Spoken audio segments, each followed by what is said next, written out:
Pemerintah Kabupaten Madiun mengadakan pertemuan strategi pengelolaan sampah terpadu sebagai langkah untuk memperkuat kerjasama antar sektor dalam meraih pengelolaan sampah yang terencana, terpadu, dan berkelanjutan. Acara tersebut berlangsung di Pendopo Muda Graha Kabupaten Madiun. Acara ini dihadiri oleh para pemimpin organisasi perangkat daerah atau OPD, camat, direktur badan usaha milik daerah, hingga perwakilan Kesatuan Pengelolaan Hutan Produksi. Selain itu, pertemuan ini juga menghadirkan staf ahli Menteri Lingkungan Hidup bidang pengelolaan sampah, M. Bijaksana Juni Rosano, serta Jarod Arisona Priambudi, Vice President PT Penjaminan Infrastruktur Indonesia, sebagai pembicara utama. Pertemuan ini diadakan sebagai tindak lanjut dari Peraturan Presiden Nomor 12 Tahun 2025 yang menetapkan target pengelolaan sampah 100% pada tahun 2029. Selain juga sesuai dengan visi misi Kabupaten Madiun bersahaja, bersih, sehat, dan sejahtera.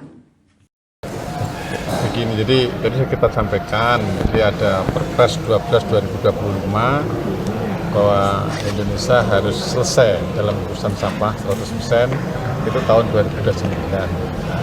Itu kewajiban kita untuk bisa menindaklanjuti itu semua, termasuk sesuai dengan visi misi kami. Mudah-mudahan ini nanti kita bisa tidak lanjuti. Jadi dasarnya adalah Perpres, karena memang sampah itu menjadi problem ke depannya.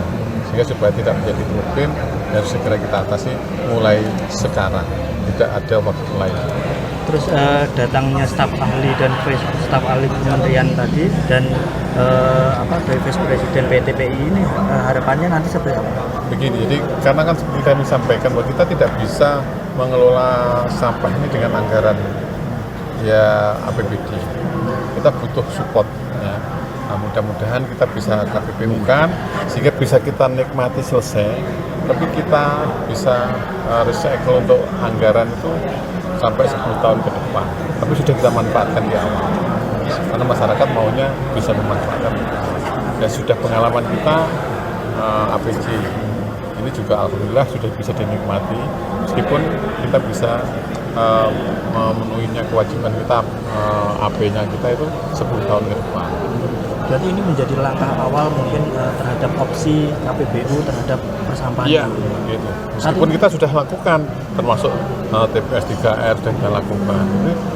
Ya, tapi kan kita pengen segera masif, supaya itu segera nanti tahun 2029 selesai 100%.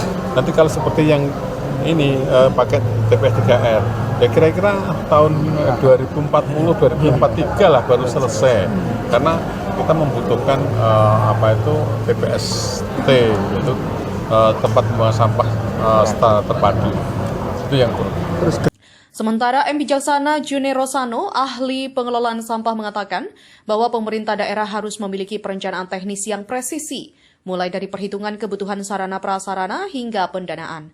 Hal itu guna mencapai target bebas sampah pada 2029. Menurutnya, pemerintah daerah perlu menerapkan skema polluter pays principle. Yang pertama, menurut saya, pemerintah pusat dan pemerintah daerah perlu betul-betul sinkron dan solid untuk membangun solusi pengelolaan sampah ini. Karena sudah jelas data dan faktanya, APBD itu tidak bisa diandalkan untuk mengatasi permasalahan sampah. Karena struktur APBD itu masih banyak yang jauh lebih prioritas dibanding urusan persampahan. Jadi urusan persampahan ini bentuknya harus usaha layanan publik pengelolaan sampah. Karena dia sebutannya usaha layanan publik, barang siapa yang mendapatkan pelayanan dia harus membayar sesuai dengan keadilannya. Nah, keadilannya itu ada dua. Satu, berbasis faktor ekonomi, yang ekonomi menengah ke bawah perlu disubsidi oleh pemerintah. Yang menengah ke atas ya bayar, karena dia mampu. Nah, bayarnya lalu dikali volumenya. Volumenya semakin banyak, bayarnya makin banyak. Volumenya semakin sedikit, bayarnya semakin sedikit. Jadi mekanisme retribusi itu jadi adil bagi masyarakat yang rajin mau pilah sampah, mau mengolah sampah di rumah, ngompos, mau ikut bank sampah, retribusi jadi murah banget. Tapi bagi masyarakat yang malas milah sampah, tidak mau ngompos, tidak mau ikut bank sampah, maka retribusinya adalah retribusi untuk mengatasi sampah dia yang banyak. Nah, ini yang harus dibangun. Dengan membangun mekanisme seperti ini, kerjasama antara eksekutif dan kawan-kawan dewan, maka akan menjadi layak pembiayaan. Jadi akhirnya nanti akan ada lembaga pembiayaan seperti SMI, lembaga-lembaga pembiayaan lainnya memberikan modal supaya Kabupaten Madiun bisa membangun infrastruktur pelayanannya. truk-truknya sesuai jumlahnya, kualitasnya bagus, fasilitas pengolahan sampahnya, TPA-nya semuanya dikelola dengan bagus. Jadi prinsipnya yang paling penting adalah kata kuncinya tadi, usaha layanan publik pengolahan sampah, dan pemerintah perlu untuk menjadi wasit penegakan hukum. Yang tidak pilah sampah harus ada konsekuensi, yang buang sampah sembarangan harus ada konsekuensi, kalau enggak bisa. Tetapi sebelum melakukan penegakan hukum, infrastrukturnya perlu ada dulu. Nggak adil kalau infrastrukturnya belum ada, pemerintah kemudian melakukan penegakan hukum. Nah, kira-kira seperti itu.